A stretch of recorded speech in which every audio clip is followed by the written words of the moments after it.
I've had a pretty big day out. I'm pretty knackered, but I've learned a lot. It's been a good day of discovery. As the sun goes down, I just want to reflect upon that original question that I had was, how was it that Thailand was never actually colonized? So I've just been doing a little bit of reading, and I want to share with you what I've discovered. There's a few factors involved, so I'll just find a little spot to sit down somewhere and I'll share with you what I've found out. So just to provide some context, so this video we've been focusing on the colonial period. So at that time, to the east was Vietnam. Now Vietnam was controlled and ruled and colonized by the French. And then if you go to the west, there's Burma, and Burma was colonized by the British. And if you head south to the Indonesian area, that was colonized by the Dutch, and that was called the Dutch Indies area. So right in the middle of all of this was Siam, so Kingdom of Siam, and the king at the time was Chulalongkorn.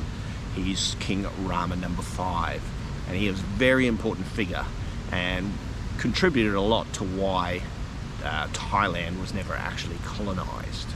So King Rama 5 at this time, he was the king of Siam. Now to understand this, the geography and the culture of Siam at the time, there was a lot of different kind of areas or groups, and they had their own kind of rulers or leaders, but these leaders would pay tribute and, for want of a better word, bow down to the more powerful leader. So the most powerful leader at the time was Chulalongkorn. So all these different groups would pay tribute, and in some ways it was Chulalongkorn who unified all these groups. And because of this unification, Thailand started to become viewed as kind of like an organized society. And back at the time, when colonization was happening, it was kind of like the European countries would go to these disorganized or savage kind of countries and would modernize them.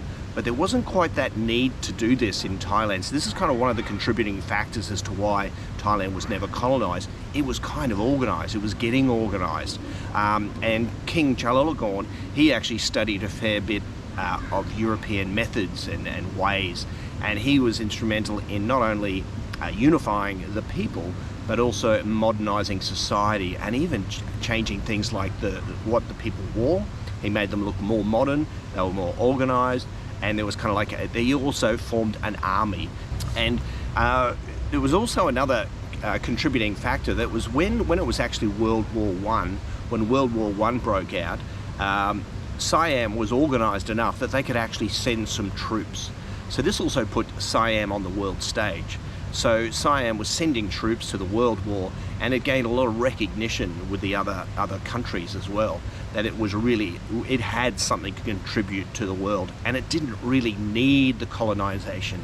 It didn't need the Western ideology to try and organize it and try and bring them up to modernity. So this also contributed to the factor why Thailand was not colonized. Another key factor was an incident called the Pak Nam Incident. Now back in, hang on, let me just check the date.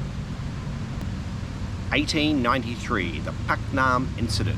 Now this is when the French, there was an incident in the Chao Phraya River where the some French naval vessels started to sail up the Chao Phraya River, and this put a lot of pressure on the relationship between the French and the Siam at the time.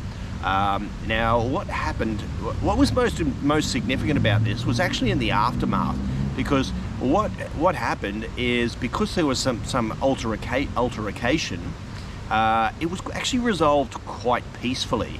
And one of the conclusions was actually that there was the borders for Indochina were actually changed.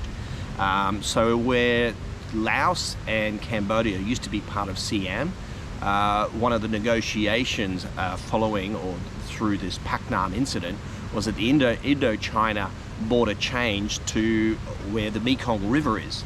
So therefore the Indochina area would actually include Cambodia and Laos. So that was the French side. So this actually from the French perspective, this showed that Siam was actually capable of negotiating, and that actually they're happy to find some peaceful resolutions and not actually go to war. So this was actually what initially looked at to be a bit of a problem, turned out to be actually a good sign, and it held it put Thailand into high regard, in particular King Chulalongkorn, who was a very skilled negotiator. Now, another factor that also had a very big impact on why Thailand was never colonized is that Thailand geographically actually became was actually like a nice buffer zone. So the French had their own issues governing all over Vietnam, Cambodia, Laos, and neighboring country China as well. The British had their own issues with Burma, and the Dutch also had their hands full with Indonesia. So they were actually comfortable not having to share a border with each other.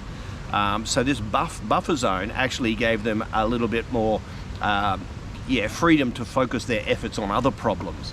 So it was actually kind of quite a convenient geographical buffer zone that instead of drawing up land borders and things like that and disputing land borders, it was just this neat little buffer zone to separate the French and the British at the time. So that's my brief summary of why Thailand was never colonized. I just want to make a disclaimer. I'm learning about Thailand, so I know probably in this video I've made a couple of little mistakes, but that's what happens when you're on that learning journey. So if I've made any I've pronounced words wrong, or I've got some facts wrong, I'm very, very sorry. I'm trying my best. I've only lived in Thailand for a short time. So what I'm sharing with you now is the information that I'm trying to make sense of while I'm wandering around and enjoying this city here. Anyway, I've seen enough today. It's time for me to hit the road. I hope you've enjoyed watching the video. This is the first part in several videos, which is going to focus on the Bangk area and the Sampangtawong area. So if you've enjoyed this, there's more videos to come. Thanks for watching.